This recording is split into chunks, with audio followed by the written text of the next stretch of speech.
Lazo. Tiene el uso de la palabra el congresista Juan Carlos Yuyes. Gracias, Presidenta. Buenos días. Saludar al señor ministro.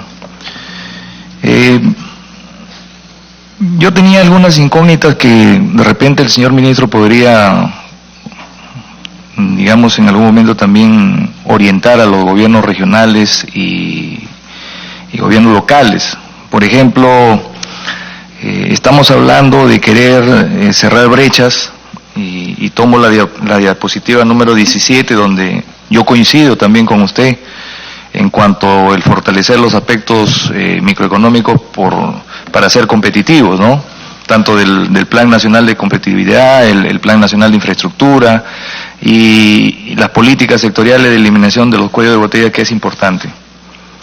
Pero, por ejemplo, tengo entendido que servidores o funcionarios del MEC siempre visitan las regiones y lo hacen con el ánimo, creo yo, de que justamente esas brechas, digamos, se acorten y que se vaya dinamizando la economía a través de los proyectos de inversión que tienen que hacer ellos. Pero, por ejemplo, todavía se siguen viendo, y eso es lo que yo quería saber, hasta dónde el Ministerio de Economía y Finanzas podría no imponer ni obligar, pero sí podía poner como prioridad, ya que es política nacional, que ustedes manejen la economía del país. Hablamos de poder acortar brechas en cuanto a lo que es el agua potable y el alcantarillado. Sin embargo, por ejemplo, voy a poner el ejemplo de mi región, que soy de Tumbes, no existe una planta de tratamiento de agua potable. Ahorita está limitada la planta de tratamiento de agua potable, cuando tiene área para poderse expandir y para poder hacer la inversión. Asimismo, ¿dónde va a ir luego de que se use esa agua potable? Tiene que ir a una planta de tratamiento de aguas residuales, que son las PETAR. Tampoco existen las PETAR. Entonces, hablamos de que queremos ir poco a poco bajando esos índices en los cuales muchos poblanos tienen la necesidad de poder acceder a estos servicios básicos. Sin embargo, no hay una política direccionada en ese sentido. Pues yo creo que debe partir de quien da el presupuesto para poder no solamente orientar, sino decirle, mira, las prioridades de este gobierno son estas políticas. Asimismo, por ejemplo, si hablamos del agro en Tumbes, como en otras regiones que también he escuchado a los colegas congresistas. Pero ahorita nosotros estamos en una época de estiaje o sequía, a pesar de que el río Tumbes está considerado como un río permanente, que nace desde Ecuador y termina en lo que es el río Tumbes, que al no tener dónde almacenarse o una represa, finalmente se pierde en el mar. Por ejemplo, allí, cuando se le ha pedido la opinión al Ministerio de Economía y Finanzas para poder tener un proyecto de inversión de esa magnitud, porque es multipropósito, no solamente es para el agro, no solamente es para el agua potable, sino también para que cuando haya en las grandes avenidas no puedan inundar las partes bajas, tanto agrícolas como habitacionales en la región de Tumbes. No se quiere dar una opinión favorable, porque dicen que el costo-beneficio de la inversión no justifica que justamente sea este proyecto de inversión. Yo creo que allí, por ejemplo, estamos fallando, señor ministro, a través de la presidencia. Otro tema que también, por la experiencia laboral que he tenido antes de venir al Congreso, hablamos de que queremos tener zonas productivas y veo que definitivamente hemos crecido, pero lamentablemente los mercados inestables no permiten que nuestra materia prima, aún siendo nosotros regularmente un socio de ellos, puedan en algún momento seguir teniendo o comprando nuestra materia prima. Por ejemplo, aquí también hay un caso, señor ministro, a través de la presidencia, que quiero que lo tome en consideración. Se han hecho, por ejemplo, muchos ensayos, por decirlo así, con otros países para poder nosotros ingresar a esos mercados. En el caso de la acuicultura, que yo lo estoy escuchando a usted, no sé cuál será el propósito, porque ni siquiera la acuicultura formal, que tiene años, que son las exportaciones, tienen un mercado ganado.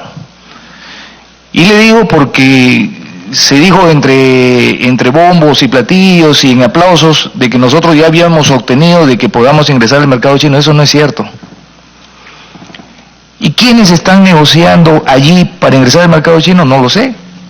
Pero yo creo que tiene que haber gente que conozca de los temas. Porque ese mercado todavía no es totalmente para nosotros accesible. Tenemos también, por ejemplo, un mercado cercano, que es con el Brasil. Tampoco se puede ingresar al Brasil, al menos si hablamos de temas acuícolas. Entonces yo creo que el MEF también debe ser un gestor, debe involucrarse también con la empresa privada, porque no todo se va a recargar al Ejecutivo o al Estado para que justamente se generen puestos de trabajo, cadenas productivas y otros. También tiene que buscarse que la parte privada tenga esa participación. Pero si no existe de parte del MEC, porque el MEC es el que está de por medio para este tipo de negociaciones con China, con Brasil y otros países, definitivamente se va a caer. Entonces, lo que se trata acá es de que en el caso nuestro, y usted mismo lo dijo, y eso saludo y felicito en un pleno pasado, donde usted reconoce que el Congreso ha aportado, ¿no? Como debe ser, porque somos Estado, dentro de la función que nos corresponde a nosotros cuando el Ejecutivo nos lo solicita. Y hoy también estamos en la misma línea. Pero sí creemos que como política nacional el MEC tiene que liderarla. Y liderarla para, repito, priorizar temas como los que ya he mencionado y muchos más que hay en educación, en salud. Entonces, no solamente vamos a estar a expensas como quizás todo el tiempo ha sido de parte de los gobiernos regionales y locales, que por supuesto, como ya lo dijo el colega congresista Gilmer Trujillo, es el que menor porcentaje tiene en la distribución del presupuesto fiscal anual. Entonces, creo que en ese sentido, presidente, a través de usted, para decir al señor ministro, debe haber una reingeniería allí de política, para que realmente lo que usted está proponiendo, que como repito está muy bien, ¿no?, que son el Plan Nacional de Competitividad y otros, pueda funcionar, porque al final se va a quedar solamente en letra, que lo que va a hacer es que simplemente quede ahí. Lo que queremos es que haya esa efectividad. No va a ser quizás a corto, pero puede ser a mediano y a largo plazo, que visionariamente nosotros ya tenemos que proyectarnos. Muchas gracias, presidenta. Gracias, congresista Yuyes. Tiene el uso de la palabra la congresista Úrsula Letona.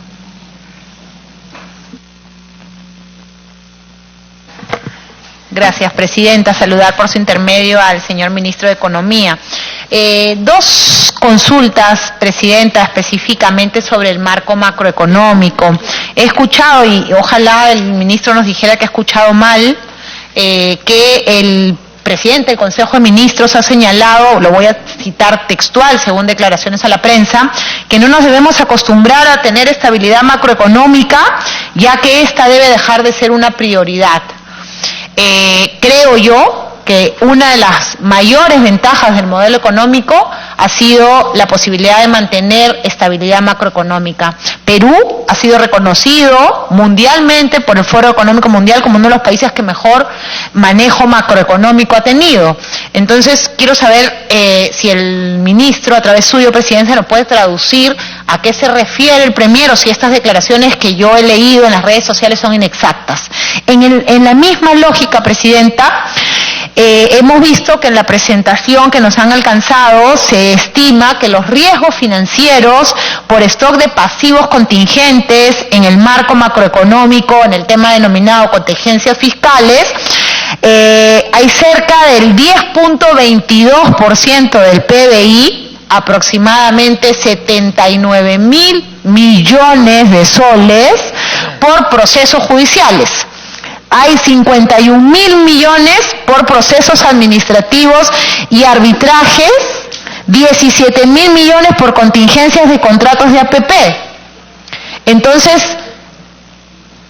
en la lógica que sostengo de que el marco económico es una de las fortalezas del Estado peruano y que todos deberíamos pelear porque ese marco macroeconómico se sostenga en el tiempo, es que le pregunto al ministro cuál es la estrategia que tiene el Poder Ejecutivo para afrontar, si al menos hay una calificación de posibles, probables y remotas de estas contingencias que nos permiten, y cómo podemos ayudar al MEF a que estas contingencias no se materialicen.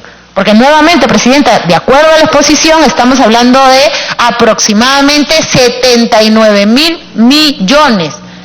Pongámonos a pensar, a reflexionar todo lo que podemos hacer con 79.000 millones. Eso era todo, Presidenta. Gracias. Gracias, congresista Letona. Tiene el uso de la palabra el congresista William Monterola. Muchas gracias, Presidenta. Por su intermedio, saludar al ministro de Economía, Carlos Oliva. Efectivamente, nosotros coincidimos con nuestra colega Úrsula Letona, y eso no es que haya un error, sino taxativamente está expresado en un video, ¿no?, que está pasando por las redes sociales, lo que ha hecho el Premier, y eso nos preocupa. Pero la economía es así también, por si acaso. La economía siempre tiene ciclos, ¿no? Hay ciclos económicos de subida, bajadas, y estamos seguros en un nivel de ciclaje económico que tenemos que nosotros enderezar un poquito la política fiscal, y eso creo que el ministro lo sabe muy bien porque él es el experto en la materia, pero no tenemos que perder cuidado que la sostenibilidad que hemos tenido durante estos 20 años no se puede perder por estos ruidos políticos también, que también tenemos que ser honestos y sinceros y reconocerlo, y que tengamos que trabajar en función a lo que desea el país y necesita el país.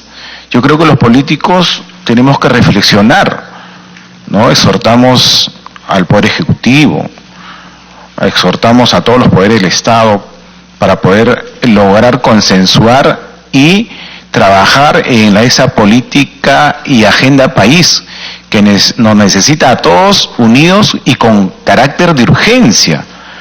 Creo que esa es una medida que el ministro de Economía también debería encabezarlo, porque está en juego la situación económica de todos los pobres, especialmente en Perú. En este ruido político, el que más afectado sale son la gente que menos tiene, y van a ser más afectados cuando la economía cae.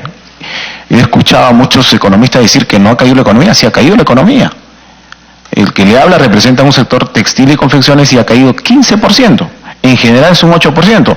Es un indicador económico que se tiene que tomar en cuenta, y esto solamente se debe al aspecto del ruido político. Ojo que antes del 28 de julio esto estaba muy bien. Eso estaba muy bien. Después se ha caído ese nivel de ventas, porque en realidad el intercambio comercial es lo que sostiene a nuestra economía. Y como también voy a repetir nuevamente la pregunta al ministro de Economía, yo creo que tenemos que tomar en serio cómo reducir la informalidad que existe en este país. Tenemos más del 70% de informalidad, y al que más se le reclama es al formal, al que se le persigue es al formal, y al informal, bien, gracias.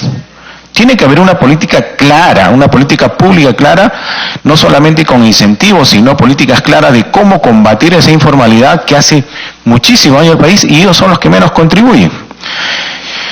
Bueno, pasando ya al tema de fondo, saludar también, ¿no?,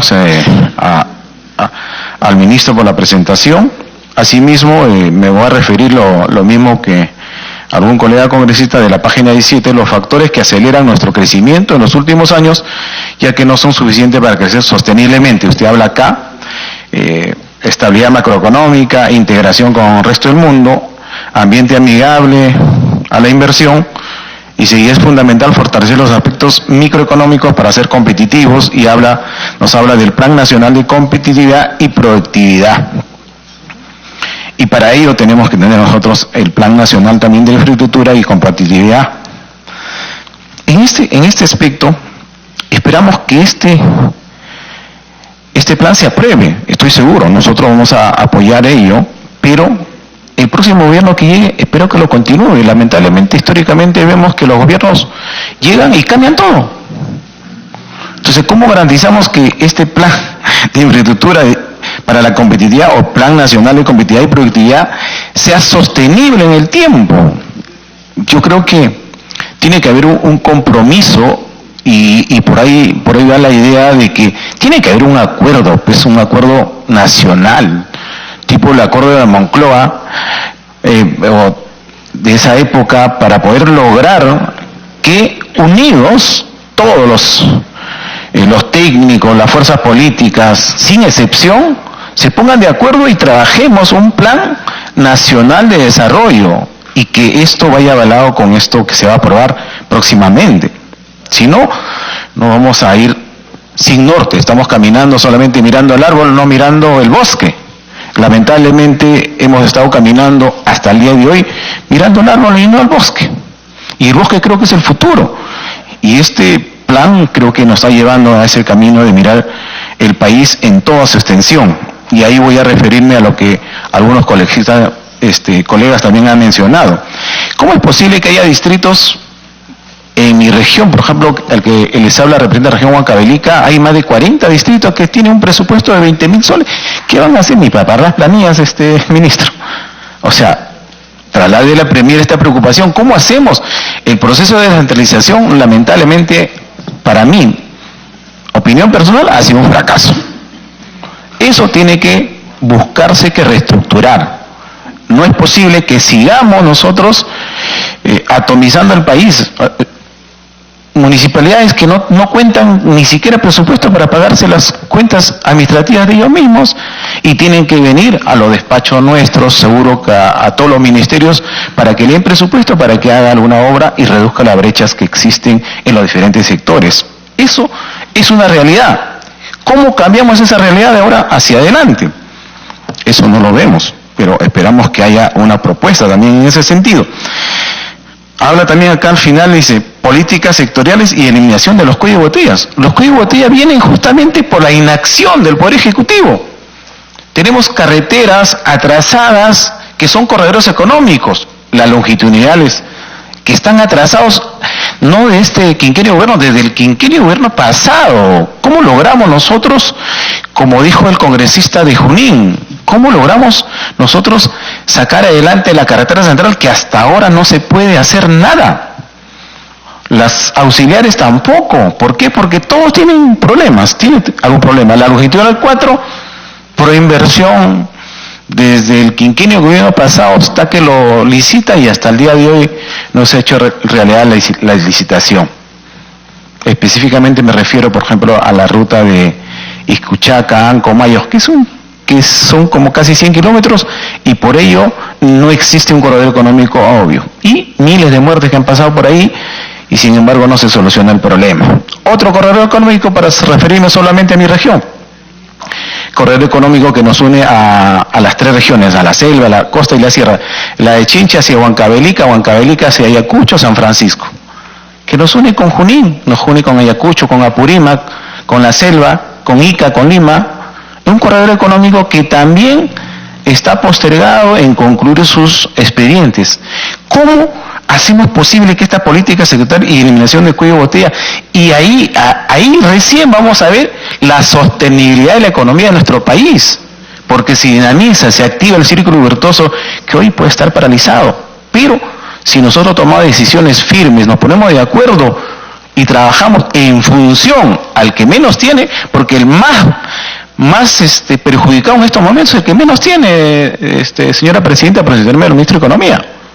Con todos estos ruidos, el que menos tiene es el que está sufriendo, que tiene que pagar un sol más por algo, tiene que aumentar su presupuesto. Lamentablemente eso tiene que ameritarnos a tomar una medida diferente, a reconducirnos de una manera que pongamos nosotros a trabajar al país, porque el país lamentablemente está paralizado en estos momentos. En el tema agricultura, peor todavía, la agricultura familiar es la más afectada de este país, a pesar que tenemos el marco legal. Señora Presidenta, primero al ministro de Economía, la agricultura familiar, el que le han dado la más espalda. Dígame, las extensiones mayores de terreno en este país son los agricultores familiares que tienen de 5 hectáreas a menos. Sin embargo, ellos no tienen nada, no tienen apoyo del gobierno. Había un fondo de Sierra Azul anteriormente y ahora tiene otro nombre que lamentablemente era dirigido justamente para reducir las brechas de este sector y fue cambiado y ahora pertenece a la costa, a la sierra y la selva por pedido de algunos congresistas de los otros sectores, seguro con todo derecho, pero era única y exclusivamente para reducir la brecha en ese sector. Aquí llamamos eso la inversión en infraestructura, inversión en siembra y cosecha de agua, forestación, por ejemplo. ¿Cómo retenemos el agua para que no se vaya al mar y esto sirva para darle sostenibilidad a la agricultura media y la baja, sobre todo, la agroexportación? ¿Cómo hacemos que la napa freática tenga ese nivel de agua que necesitamos desde la parte alta, media y en la parte baja también? Y garanticemos la sostenibilidad de la agroexportación. Pero si no le damos ni siquiera la solución a la agricultura, al agricultor familiar, no hay créditos para ellos. Para ellos no existe, creo que, una política pública de gobierno, y si usted ve el presupuesto no hay casi nada para ellos. Acabo yo de estar reunido con varios alcaldes que lamentablemente se posterga su presupuesto año tras año y no tienen nada. Bueno, señor, esperamos nosotros apoyar todo este plan. En realidad, como plan está muy bien, pero esperamos que esto se plasme en la realidad. Muchísimas gracias, señora presidenta. Gracias, congresista Monterola. Tiene el uso de la palabra el congresista Edu Vergara.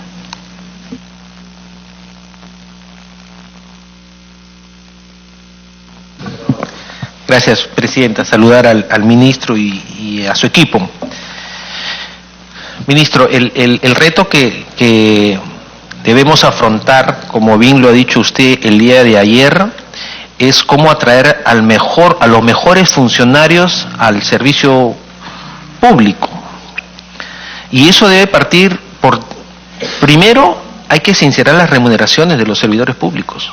Lamentablemente, no lamentablemente, sino que los funcionarios públicos compiten en el mercado de los privados y los mejores talentos se van.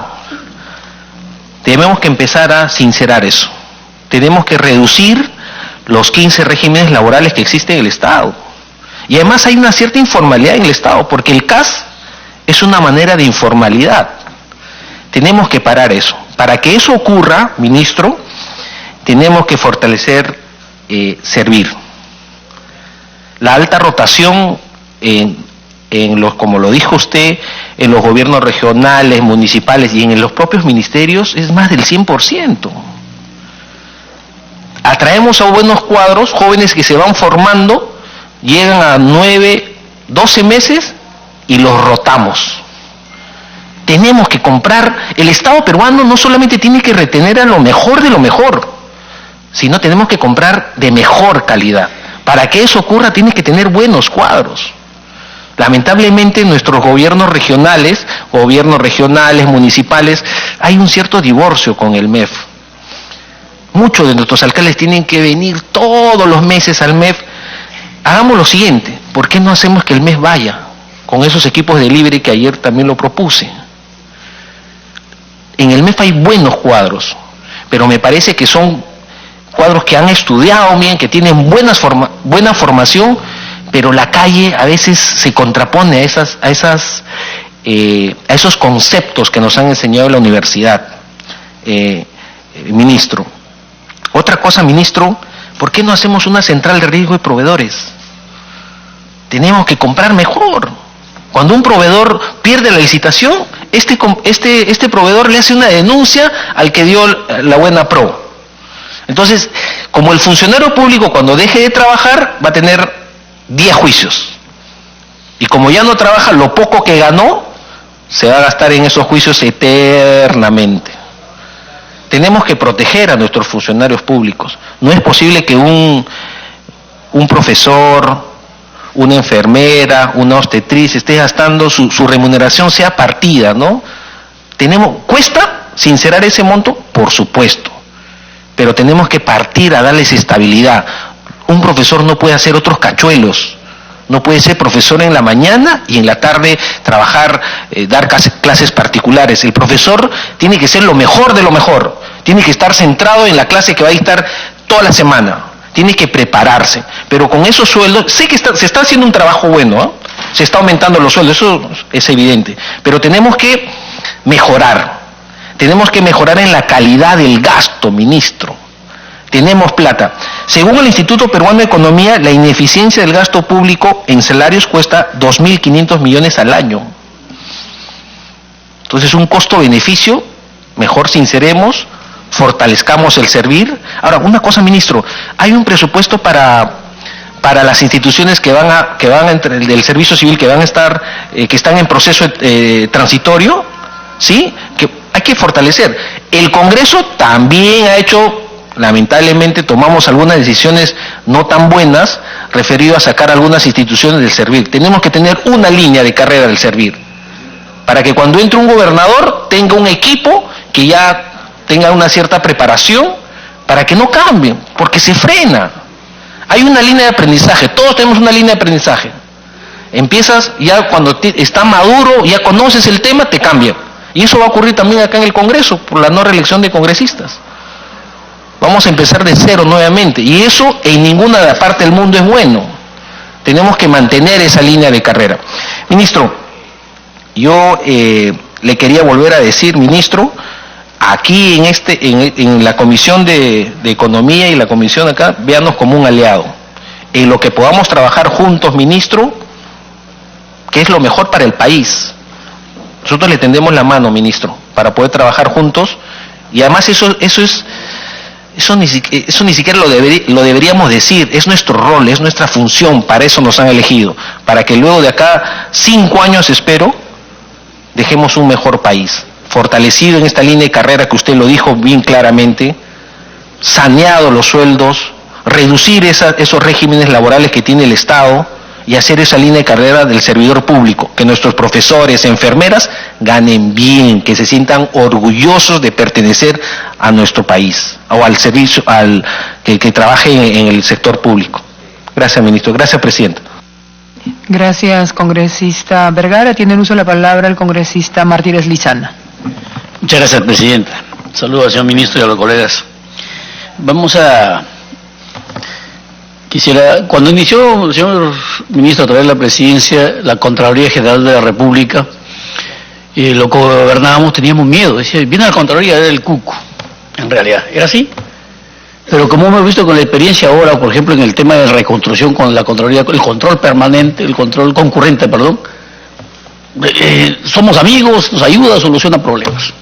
Entonces, yo no sé si podrían evaluar el mismo tema para el tema del OCE. Porque el tema del OCE también es un problema muy grave. Tienen sus tiempos, lógicamente su reglamentación, y está lejos, no aceptan que venga el alcalde con el técnico, tiene que ser una salita grabadita.